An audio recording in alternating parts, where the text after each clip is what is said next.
Salam dostlar. Bugün biz bəşəriyyətin gedişatını dəyişən, lakin əsrlər boyu gizli saxlanılan bir bilikdən danışacağıq. Platon, Newton və Beethoven kimi dahilər bu sirri bilirdilər və öz şahesərlərini bu qanunla yaratmışdılar. Sir, cazibə qanunudur. Bu qanuna görə həyatınıza daxil olan hər bir hadisəni, insanı və vəziyyəti özünüzə çəkən məhz sizsiniz. Həyatınız zehninizdə tutduğunuz obrazların bir aynasıdır. Nəyi xəyal edirsinizsə, onu yaşayırsınız. Düşüncələr sadəcə mücərrəd fikirlər deyil, onlar ölçülə bilən enerji tezliklərinə malikdir. Özünüzü kainatın ən güclü yayım mərkəzi kimi düşünün. Siz bir şeyi təkrar-təkrar düşündüyünüz zaman həmin tezliyi kainata yayırsınız. Və cazibə qanunu bənzər-bənzəri çəkir prinsipi ilə eyni tezlikdə olan hər şeyi sizə doğru manitizə edir. Unutmayın, düşüncələr nəticədə konkretləşir. Arzularınızı fiziki reallığa çevirmək üçün 2000 ildir tətbiq olunan 3 addımlı prosesi izləməlisiniz. Birinci addım istəməkdir. Bu, kainatı özünüz üçün hazırlanmış böyük bir kataloq kimi görmək kimidir. Nə istədiyinizi tam dəqiqləşdirin və kainata əmr verin. İstəyinizi indiki zamanda artıq ona sahibmişsiniz kimi ifadə edin. Mən indi buna sahib olduğum üçün çox xoşbəxt və mütəşəkkirəm.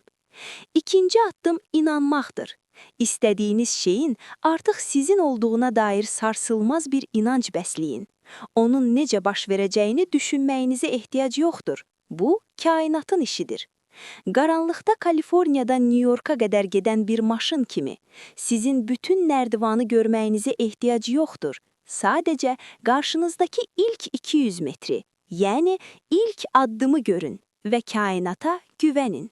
Üçüncü addım almaqdır. İstədiyiniz şeyə qovuşduğunuzda hiss edəcəyiniz o böyük coşqunu indidən hiss edin. Kainat hisslər üzərində qurulub. Əgər inancınızın altında ona uyğun duyğu yoxdursa, istəyinizi reallaşdırmaq üçün kifayət qədər gücünüz olmayacaq. Özünüzü xoşbəxt hiss etmək sizi arzunuzla eyni tezliyə gətirir və onu həyatınızda var edir. Gündə təxminən 60.000 düşüncə istehsal edirik. Onları tək-tək idarə etmək çətindir. Lakin hissləriniz sizə nə düşündüyünüzü anlamaq üçün bir geri bildirim verir. Yaxşı hisslər, sevgi, şükür, doğru yolda olduğunuzu, pis hisslər, stres, qorxu, mənfi tezlikdə olduğunuzu göstərir. Əgər özünüzü pis hiss edirsinizsə, dərhal gözəl bir musiqi və ya xoş bir xatirə ilə tezliyinizi dəyişin. İnsan beyni yox və ya mamə inkarını qəbul edə bilmir. Gecikmək istəmirəm dediyinizdə, beyin yalnız gecikmək siqnalını alır. Qırmızı fili düşünməyin dedikdə, zehniniz dərhal o obrazı yaradır. Borclarınızdan şikayət etdikcə, borc tezliyini artırırsınız. Diqqətinizi istəmədiyiniz şeylərdən çəkin və bütün enerjinizi yalnız reallaşmasını istədiyiniz gözəlliklərə yönəldin. Şükr etmək enerjinizi dərhal dəyişən ən sürətli vasitədir. Sahib olduğunuz kiçik şeylər üçün təşəkkür etdikcə, enerjiniz yüksəlir və istədiyiniz daha böyük şeylərin sizə gəlməsi sürətlənir. Şükür daşı üsulu ilə hər toxunuşda minnətdarlıq edərək bu hissi daimi vərdişə çevirin. Unutmayın, şikayət etdiyiniz hər şey kainata yoxluq siqnalı göndərir. Bədənimiz düşüncələrimizin məhsuludur. Morris Goodman 1981-ci ildə ağır qəzadan sonra tamamilə fəlc oldu. Həkimlər onun bir daha nəfəs ala bilməyəcəyini dedilər. Lakin o, daxilindəki dərindən nəfəs al səsinə inandı. Morris zehnində hər gün Milad bayramında xəstəxanadan yeriyərək çıxdığını canlandırdı. Və o, həqiqətən də bunu bacardı. Morris sübut etdi ki, insan nə düşünürsə, o reallaşır. Pulu özünə çəkmək üçün onun çatışmazlığına deyil, bolluğuna fokuslanın. Dünya sərvətinin 96%-nin cəmi 1% tərəfindən qazanılması bir təsadüf deyil. Bu insanlar düşüncənin maqnit qüvvəsini bilirlər.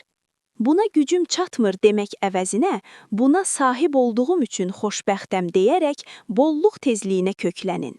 Gün ərzində beyninizdə borcları deyil, sərvət tapdığınızı xəyal edin. Resurslar məhduddur düşüncəsi bir yalandır. Kainatda hər kəsə yetəcək qədər sevgi, sərvət, ideya və güc mövcuddur. Başqasının uğuru sizin şansınızı azaltmır. Əksinə, kainatdakı bolluğu sübut edir. Siz sonsuz enerjinin insan şəklində mükəmməl halısınız. Özünüzü bu sonsuz qaynağa açın və istədiyiniz hər şeyi yaradın. Keçmişiniz və ya indiki şəraitiniz sizi təyin etmir. Bu andan etibarən seçdiyiniz hər bir düşüncə gələcəyinizi şəkilləndirir. Siz öz həyatınızın həm müəllifi, həm də Mikelangelo'susiniz. Xoşbəxtliyinizi izləyin. O zaman kainat sizə əvvəllər yalnız divarlar olan yerdə qapılar açacaqdır. Sir sizin əlinizdədir. İndi öz möcüzənizi yaratmağa başlayın.